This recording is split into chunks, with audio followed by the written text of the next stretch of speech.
Lego is more powerful than you could imagine. In this video, I'm gonna show you incredibly satisfying Lego builds that barely anyone has tried. Get ready, cause this will blow your mind. Let's go! Right now, I'm building a Lego tortoise, but this one is special. It has a movable shell and the eyelids and mouth are linked together. This is actually a coaster. When you drop a cup on it, it suddenly tenses up, like it's being crushed again and again. That's why I made the shell movable, to trigger the full body at once. The next build is even rarer. This is a retractable beam and this is a piston structure. I'm leaving a hole on the side of the wall and then combine these two structures. And just like that, I've made a secret Lego pump. This build is super rare. Most people don't even know Lego can work with water. As I keep pumping, the beam lets more water in. It rises and flows out through the hole in the wall. In the next build, I'm using round tiles in a totally unexpected way. First, place them vertically into the circular gear rack and make sure there's a bit of space so they can move. Then take another gear rack and stack it right on top of the tiles. Now you can see we've built an extra large Lego bearing. Let's give Luke Skywalker an extra long lightsaber and place some stormtroopers on the large bearing we just built. It looks like he's surrounded, but he is about to use the force to take them down. If you know how to use Lego shock absorbers, you can make a pistol that fires Lego Technic axles. Just insert the axle, then pull the trigger to release the spring. Aim at a minifigure's face and boom, the pistol works perfectly. You have to reload after each shot, but with a bit of practice, it's easy to fire with one hand and reload the axle with the other. But my favorite is to play it like a cowboy's revolver. Now let's upgrade the pistol to make it semi-automatic.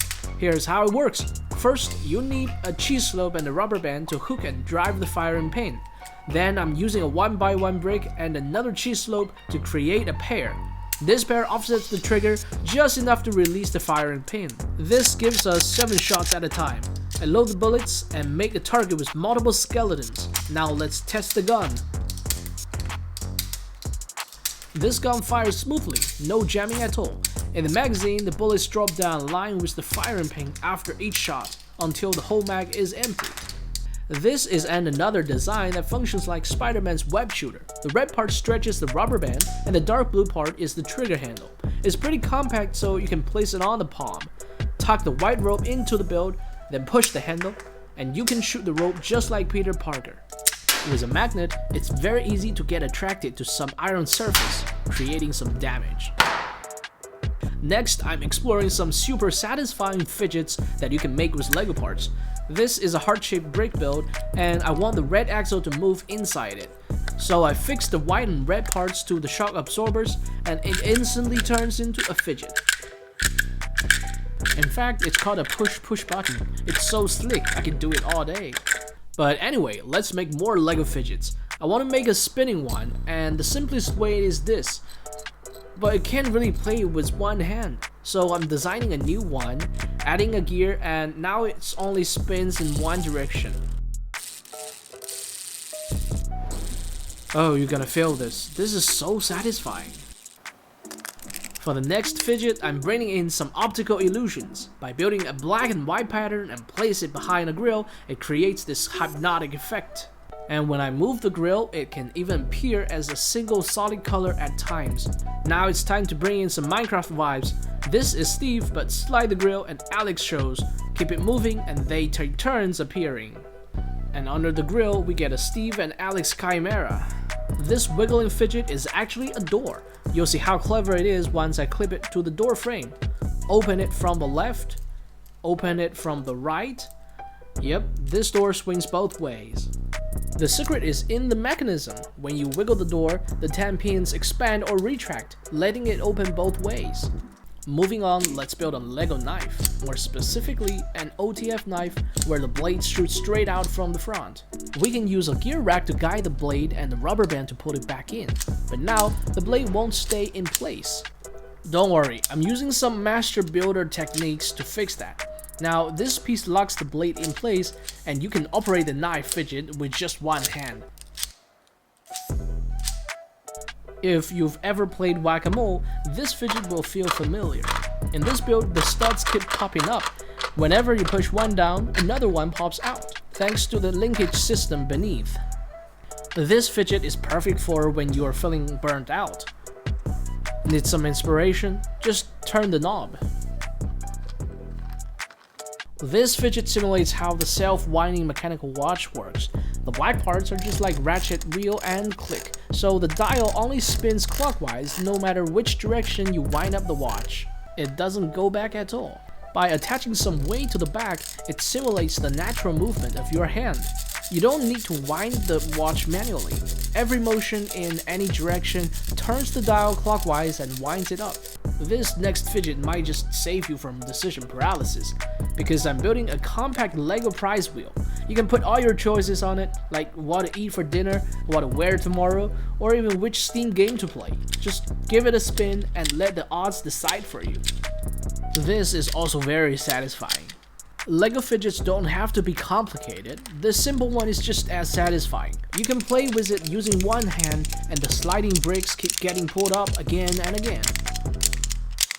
After these fidgets, I'm moving on to some gadgets for the minifigures. Looks like Bob is chained up by Dr. Strange, but the real magic is on the floor. It folds and rolls up, making it feel totally impossible to escape. This build is my favorite. It's a printing machine. More specifically, a money printing machine. All you need to do is to turn the knob and the cash starts pouring out. Just like that, we've made Bob rich like a king. Now he's got unlimited money and even built himself a throne out of Lego money. Looks like he's ready to kick off some serious inflation in Lego City. But due to some reckless investments, Bob has lost almost all of his money. We gotta save him. Let's raise the stock market. Oh no, we've just triggered a hidden market crash. This is a weighted brick. You can tell it's heavy just by the sound. Attach it to the Lego lever and lift it onto a rotating axis. This time we're building a Lego trebuchet. Fix one end of the chain to the lever and the other end to the winch. Let's test it with a Lego ball. Load it into the trebuchet and release the crank. It worked. Now let's try a minifigure. Adam seated. Here we go. Next up, I'm building another thrilling ride, the Pumpkin Drop Tower. There are two buttons down here and they control a lever at the top. Insert the pumpkin ride and it locks in place up high. Now press the buttons 3 times and the pumpkin drops.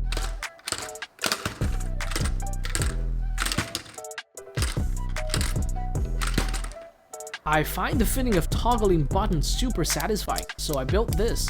Now multiplying them and you get multiple packs of satisfaction. This fidget turns you into Wolverine. 2 finger bands hold the structure in place and the white claw attaches on top. A parallelogram mechanism handles the action, pushing the claw out and pulling it back in. Now I've built all 3 claws, time to go shopping for some adamantium. They move perfectly with my fingers and the motion is super sleek. Sorting Lego parts can be a pain, especially the tiny ones, boring and time consuming. So I built this Lego sorting machine. Just collect your mixed studs and pour them in. Turn the crank and the machine sorts them into different compartments. Super easy. The sound is also satisfying.